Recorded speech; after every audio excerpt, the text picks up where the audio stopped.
Já estamos de volta aqui na TV Diário com o nosso programa e agora eu recebo uma pessoa importantíssima para a nossa imprensa local e também para o nosso mercado literário, com ótimas produções, com ótimos livros. Elvio Cordeiro, muito obrigado pela visita.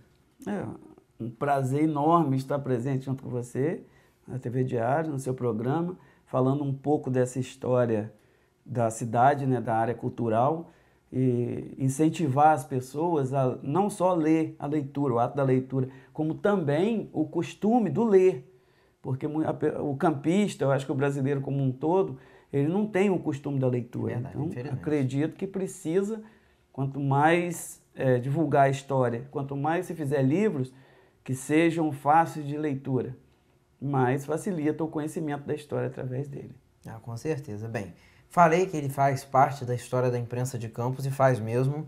E ele vai falar nesse comecinho de papo, antes de falarmos dessa coisa da literatura em sua vida, das suas obras, é essa magia da imprensa em sua vida. Vamos lá, um pouquinho dos veículos. É como o professor Júlio César, do curso de Design Gráfico do IF, que de vez em quando me convida para conversar lá com os alunos dele, ele diz que eu sou um dinossauro da imprensa de Campos, porque eu passei por todas as mudanças que um jornal pode ter, desde o tipográfico, né, desde aquele jornal impresso tipográfico do período da composição manual, ao período da linotipo, ao período do nylon print, dos clichês, até o processo de offset. Então eu passei pelo jornal em todas essas funções que um sistema gráfico tem. E convivi, trabalhei como clicheirista, trabalhei como linotipista, titulista, impressor, ajudante de impressor, trabalhei como revisor. Viu de fato esse crescimento, né, essa mudança, e como era difícil antigamente. Hoje as pessoas reclamam e estão vivendo um paraíso de facilidade perto daquele passado. Eu até converso isso com o professor Júlio César, já conversei com o Leonardo Vasconcelos, conversei com o Vitor Menezes, com o Hélio Cordeiro. Estávamos falando justamente sobre a imprensa moderna, a imprensa de hoje. Eu acredito que a maior parte dos jornalistas de hoje em dia desconhece como era feito um jornal no passado. Você fala um jornal de tipografia, impressão quente, impressão fria, eu acredito que eles pensam que é impressão quente é botar no fogo e fria na geladeira. Seguramente, eu tiro pelo caso da televisão, que é a minha área de atuação, e o que me preocupa é que essas novas gerações também não se interessam em entender os primórdios de captação de imagem, de edição. Muita coisa não vivi, mas frequentava e conheci. Então preocupa realmente essa tecnologia, não só nos jornais, nas rádios, nas TVs, né, que distancia um pouco daquele passado de tanta limitação, mas de um aprendizado muito mais produtivo. Não é mesmo? É verdade. E eu convivi 18 anos, foram 3 de Jornal Cidade, Vivaldo Belido, quando eu tive a possibilidade de conhecer o Orávio ainda, como não era um jornalista, o Orávio de Campos Soares, pois ele formou-se jornalista, depois professor, Verdade. e daí cresceu o Orávio de Campos Soares. Nosso grande mestre. Trabalhei 3 anos no Jornal Cidade, depois fui para o Jornal Notícias, onde eu convivi com um celeiro de craques da escrita campista, né? Onde você podia imaginar os maiores escritores da época do jornalismo, dentro do Jornal Notícias de Hervé Salgado Rodrigues, onde eu convivi 18 anos dentro do jornal, e tomei o gosto pela leitura, tomei o gosto pela pesquisa, e a partir daí foi mais 20 anos de monitor campista. Que era uma casa, né, paixão de todos, né? Quem participou do Monitor fala até hoje com muito carinho. O Monitor campista, ele foi tão importante na nossa vida, de quem trabalhou lá, né, que ele fechou em 2009. Até hoje a gente faz as comemorações, confraternização de final de ano e mais uma confraternização que a gente fazia na metade do ano, que era a festa junina. Nós fazíamos a festa junina. Continua, a equipe, a família Monitor continua. A família continua se encontrando, continua... vamos dizer assim, como todo mundo diz, um apaixonado pelo outro, um ligado ao outro, é uma família enorme, que se Deus quiser, a gente vai... Eu ainda tenho esperança de ver o Monitor Campista publicado em Campos. Merecia voltar, né? Tenho certeza que vai acontecer, conversamos já com algumas pessoas sobre isso, achava que o Monitor deveria ser reaberto como um jornal escola, poderia ser feito isso, onde os jornalistas, né, pudessem abrir, ter um campo, um espaço onde ele pudesse crescer na profissão, Aí você poderia fazer profissionais com mais talento, com mais conhecimento, com mais um olhar espaço, mais crítico, né? com mais capacidade. Falta isso, não é mesmo? Exato. Falta isso de quem produz a notícia, falta isso de quem edita, enfim, de quem gerencia uma redação hoje em dia. Infelizmente, as nossas redações, em sua maioria, vivem esse momento complicado. Então, um jornal escola seria um sonho. Agora, uma grande conquista já foi esse retorno do acervo para Campos. Foi uma briga que, graças a Deus, conseguimos, né? Porque eu que vivi muito tempo ali naquele acervo de monitor campista, eu posso dizer para você, até foi apelidado ali pela professora Sandra Maria França Viana de Pitangui dos livros, porque eu tinha um costume de restaurar aquelas páginas muito danificadas para poder pesquisar nelas. Então foi um prazer ver toda essa sua obra de volta, seus filhos de volta. Então, quando eu fiz questão de estar presente lá, porque quando o monitor voltou, foi uma das brigas, né, que eu participei, eu já estava aposentado quando o monitor fechou. É verdade. Agora chegou o momento de falarmos da carreira de escritor. São obras incríveis, são pesquisas muito apaixonadas. O pesquisador, ele tem que não só ter imenso conhecimento sobre aquilo que ele fala, mas tem que ter gigante paixão. Se você não gosta daquilo que você pesquisa, se você não ama, você não vai ter o mesmo resultado de quem faz com amor, que é o seu caso. Todo mundo fala que realmente eu sou um dos mais apaixonados dos pesquisadores, porque o escritor na minha vida foi um caso à parte, foi uma coisa interessante. Muita gente que me conhece, convive comigo há muitos anos, até ria quando eu falava que um dia eu ia escrever um livro, porque eu pesquisei para muita gente escrever livros. Aí o Jorge Luiz já conhecia o projeto, me chamou para participar de um programa dele, né, na FAFIC, e depois me fala que assumiu a Fundação Zumbi e precisava de uma ajuda minha, de uma parceria comigo. Eu falei para ele, bom, vamos ver o que você precisa.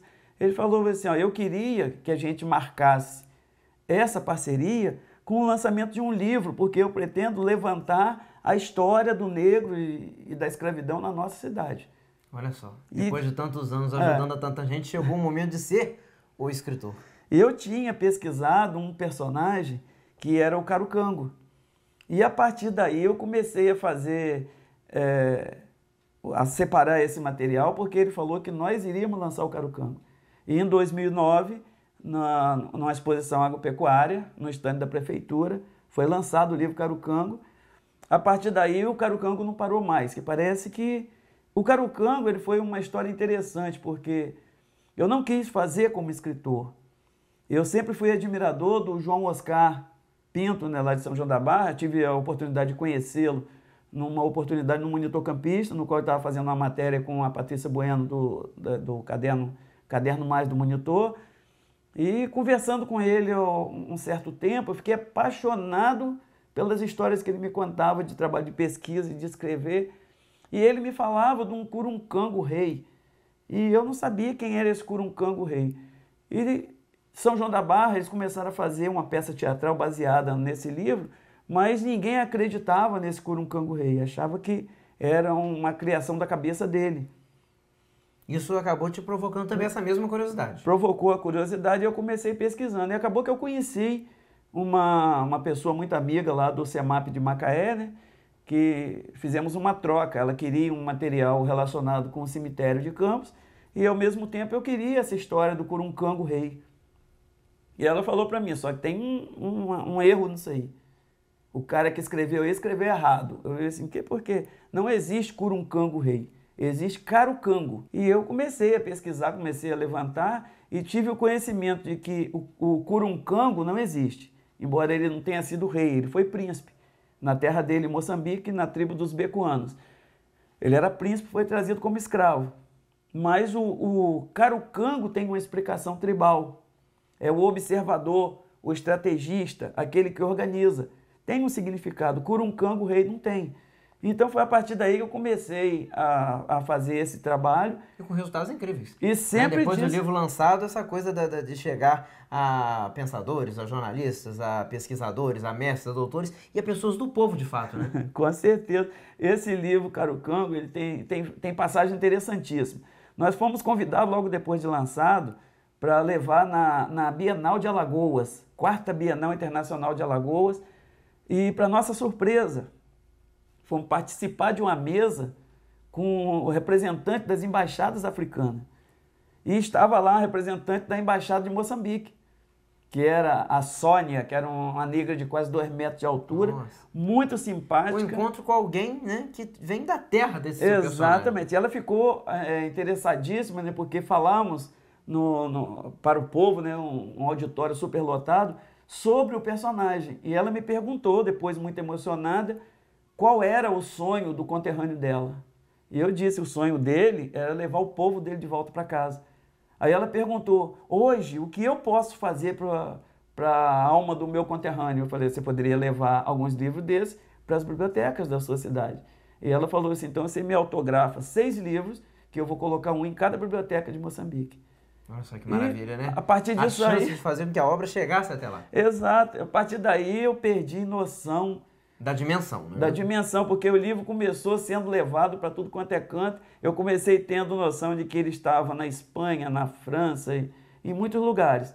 Olha só que maravilha. Aquele que tanto ajudou a pesquisadores em seu trabalho, agora se tornou um pesquisador com reconhecimento internacional. Olha, o último livro que eu autografei, que foi o Quilombo, né, que foi um trabalho pesquisado, e toda vez que eu falo desse quilombo, eu falo com um tom de tristeza, porque eu descobri através do pessoal das meninas lá do Arquivo Público um quilombo de Travessão. E perguntei, fui fazer uma pesquisa de campo, em Travessão ninguém sabia que Travessão teve quilombo. Aí descobri um personagem morando em Travessão, no quilombo de Travessão, e faleceu no dia 30 de novembro com 103 anos. E esse livro eu lancei na Bienal de 2012. E eu fiz questão de buscá-lo, pedi autorização da família, fui buscá-lo lá dentro do quilombo, porque eu queria que ele estivesse do meu lado no lançamento do livro. Olha, adorei o encontro. O assunto é super vasto, então em breve nos encontramos, faço questão para poder falar com mais calma desse trabalho com as comunidades quilombolas. Ele está começando em breve um trabalho de um documentário. Assim que ele tiver algum material concreto, vai voltar para falar para você que nos prestigia. Muito obrigado então, pela visita. Nada, um prazer enorme, prazer imenso estar junto com você. É isso, e nós vamos ficando por aqui. Voltamos no nosso próximo programa. Muito obrigado pela audiência e até lá.